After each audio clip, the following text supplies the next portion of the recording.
जय श्री कृष्ण। वास्तु ज्ञान गंगा चैनल पर आप सभी का स्वागत है। दोस्तों, ऐसा दान करने वाला मनुष्य महापापी होता है। जानिए दान करने का सही तरीका। दान से अक्षय पुण्य मिलता है और साथ ही जाने अनजाने में किए गए पाप कर्मों के जो फल संचित होते हैं वो नष्ट हो जाते हैं। शास्त्रों में दान का विशेष महत्व बताया गया है। इस पुण्य कर्म में समाज में समानता का भाव बना रहता है और ज़रूरतमंद व्यक्ति को भी जीवन के लिए उपयोगी चीज़ें प्राप्त हो जाती हैं। जहाँ दान देने से मनुष्य को पुण्य मिलता है, वहीं कुछ दान ऐसे होते हैं जिससे मनुष्य को पाप भी लगता है।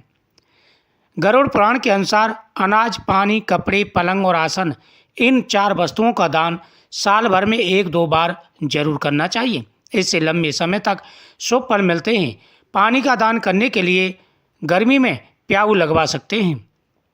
जो व्यक्ति पत्नी, पुत्र एवं परिवार को दुखी करते हुए दान देता है, वह दान पुण्य प्रदान नहीं करता, उस दान से पाप प्राप्त होता है।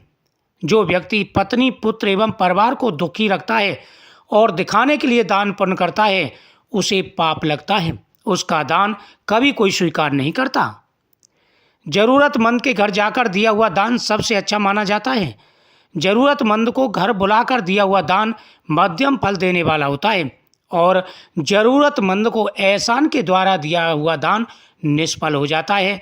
ऐसे दान से कभी पुण्य नहीं मिलता बल्कि पाप मिलता है। जब भी दान दें तो कभी भी किसी पर एहसान ना करें।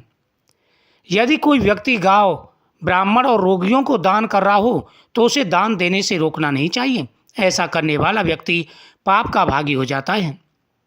तिल, कुश, जल और चावल, इन चीज़ों को हाथ में लेकर दान देना चाहिए, अन्यथा वह दान दैत्यों को प्राप्त हो जाता है। दान देने वाले का मुख पूर्व दिशा की ओर होना चाहिए और दान लेने वाले का मुख उत्तर दिशा की ओर होना चाहिए। ऐसा करने से दान देने वाले की आयु बढ़ती है और दान लेने वाले की भी आयु बढ़ती है। पितर देवता के लिए तिल के साथ देवताओं को चावल का दान करना चाहिए। मनुष्य को अपने द्वारा न्यायपूर्वक अर्जित किए हुए धन का 10वां भाग किसी शुभ कर्म में लगाना चाहिए। शुभ कर्म जैसे गौशाला में दान करना, जरूरतमंद व्यक्तियों को खाना खिलाना, गरीब बच्चों की शिक्षा का प्रबंध करना, ये भी दान में महान पुण्य प्राप्त होता है, यानी बड़े दानों में गिने जाते हैं। गाय, घर, वस्त्र, सैया तथा कन्या, इनका दान एक ही व्यक्ति को करना चाहिए। गौदान श्रेष्ठ माना गया है। यदि आप गौदान नहीं कर सकते तो किसी रोगी की सेवा करना, देवताओं का पूजन, ब्राह्मण और ज्ञानी लोगों के पैर छूना, ये तीनों कर्म गौदान के समान समझे गए हैं। जो व्यक्ति विनम्रता के साथ दान करता है उसका दान दिन दूना बढ़ता चला जाता है, लेकिन जो अवमान के साथ, अहम के साथ दान करता है उसका दान निष्फल हो जाता है। दान देने वाले को पाप लगता है और लेने वाले को भी पाप लगता है। जब भी आप दान करें तो सबसे पहले पितरों का आह्वान करना चाहिए, पितरों का आशीर्वाद लेना चाहिए और पितरों का आशीर्वाद लेकर के दान करना चाहिए। इससे माता लक्ष्मी अक्षय भंडार भरती हैं और सदा ही माता लक्ष्मी की कृपा बनी रहती है। जब भी आप दान करें तो पत्नी की सहमति जरूर लें। पति पत्नी दोनों की सहमति के कारण ही आप दान करना चाहिए।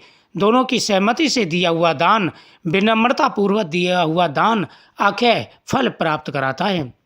लेकिन किसी को दुख देकर के दान देना, किसी की बिना सहमति के दान करना, वह दान पाप के समान होता है। ऐसा दान कभी किसी को नहीं लगता और दान करने वाला पाप का भागी होता है। अन्नदान सबसे बड़ा कहा गया है। जब भी जितना समर्थ हो अन्नदान अवश्य करना चाहिए। अन्नदान करते समय भगवान विष्णु का धन्यवाद करते हुए अन्नदान करना चाहिए। वीडियो को शेयर करें, चैनल को सब्सक्राइब करें।